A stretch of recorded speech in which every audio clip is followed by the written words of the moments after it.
কোনো গাছের গায়ে লেগে থাকা ফলকে দেখুন। সে কতটা সুখী অনুভব করে, কতটা সুরক্ষিত অনুভব করে।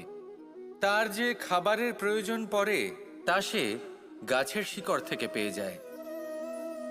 গাছের শাখা, ডাল তাকে সাহায্য করে থাকে, পাতা তাকে আশ্রয় দেয়, ওকে ছায়া প্রদান করে। কিন্তু সেই ফল যদি ওখানেই থাকে তাহলে কি হবে? উচিত হবে না। ওই ফলকে ছিঁড়ে পড়ে যেতে হবে, মাটিতে পড়তে হবে, সেটা ফেটে যেতে হবে, নিজের বীজকে মাটির নিচের অন্ধকারে পৌঁছে দিতে হবে। তারপর সে রূপ পাল্টাবে আর এক অঙ্কুরে রূপান্তরিত হবে। অঙ্কুর যা বৃক্ষে রূপান্তরিত হবে, বৃক্ষ যা অনেক ফলকে জন্ম দেবে। সেইভাবেই আপনি জীবনে যদি মহান কিছু করতে চান, শ্রেষ্ঠ কোনো কাজ করতে চান, তাহলে আপনাকে সুরক্ষা ক্ষেত্র থেকে বেরিয়ে আসতেই হবে আর কর্ম করতে হবে। দেখুন, সোনাকেও কুন্দন হবার জন্য তপ্ত হতে হয়। আপনাকেও মহান হবার জন্য কর্ম তো করতেই হবে। তাই কর্ম করুন, মহান হয়ে উঠুন, আর আমার সাথে ভালোবেসে বলুন, রাধা রাধা। আকাঙ্ক্ষা কখন লোভে পরিণত হয়ে যায় তা কেউ বলতে পারে না। এবার তার পরিণাম কি হতে পারে তাও আমরা কেউ জানি না।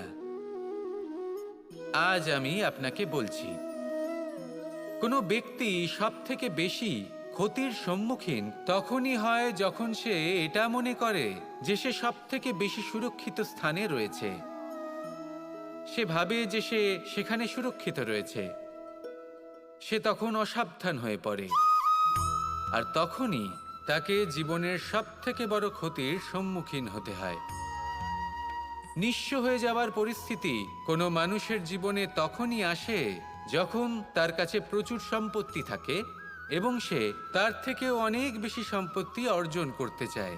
সেই অনেক বেশি সম্পত্তি অর্জন করার চেষ্টায় সে এমন কিছু করে বসে যার ফলে তাকে সমস্ত সম্পত্তি হারাতে হতে পারে। একজন রচনাকার নিজেই নিজের প্রতিভা একদম শেষ করে দিতে পারে যখন সে অনেকগুলো কাজ নিজের কাঁধে নিয়ে নেয়।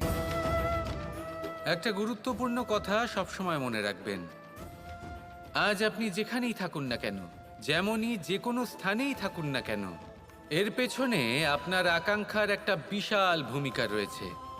কিন্তু মনে রাখবেন, আপনাকে শিখতে হবে যে কখন আর কিভাবে নিজের উচ্চাকাঙ্ক্ষাগুলিকে লাগাম পরাতে হবে, কারণ এটা অত্যন্ত আবশ্যক। তাই আসুন আর আমার সাথে ভালোবেসে বলুন, রাধা রাধা।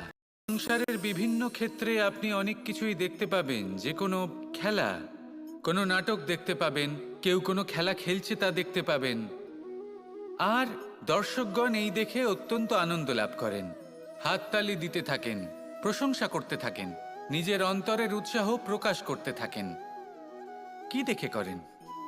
সেই সমস্ত খেলোয়াড়দের দেখে করেন যারা এই খেলাটা খেলছে, তাই না? কিন্তু অনেক সময় সেই খেলোয়াড়রা সেই খেলার আনন্দ উপভোগ করতে পারেন না, কারণ ওনারা চাপা পড়ে যান তাদের কামনার চাপে। জয় লাভ করার কামনা, প্রথম স্থান লাভ করার ইচ্ছে, প্রতিযোগিতায় সব থেকে এগিয়ে থাকার ইচ্ছে তাদেরকে এই খেলা উপভোগ করতেই দেয় না। সেই জন্য কখনো কখনো এই খেলোয়াড়দের থেকে অনেক বেশি আনন্দ উপভোগ করেন দর্শকগণ, যেখানে এই খেলাটা কিন্তু খেলছেন খেলোয়াড়রাই। আমি এটা বলছি না যে এই ইচ্ছে, এই আকাঙ্ক্ষা অনুচিত না, কিন্তু তার সাথে সেই খেলা, সেই কর্মের আনন্দ উপভোগ করাও অত্যন্ত গুরুত্বপূর্ণ। তাই সেটা উপভোগ করুন। যে উৎসাহ আপনি উপভোগ করছেন তা যাপন করা অত্যন্ত গুরুত্বপূর্ণ। দেখুন, সত্যি বলতে এটা কিন্তু আপনার অধিকারও বটে। আপনি যে কর্ম করছেন তার ফল তো আপনি অবশ্যই পাবেন। সেটা যখন আপনি পাচ্ছেন তখন আপনার তা উপভোগ করা উচিত। সেটাই করুন। জীবনে সফলতা এবং অসফলতা এরা আসা যাওয়া করতে থাকে। যখন সাফল্য আসবে তখন তা উপভোগ করুন, যখন অসফলতা আসবে তখন তার থেকে শিক্ষা লাভ করুন। সাফল্য আপনার কাছে আবার ফিরে আসবে। আর এই মন, আপনি তো জানেন, এই মন প্রসন্ন হয়ে বলবে, রাধা রাধা।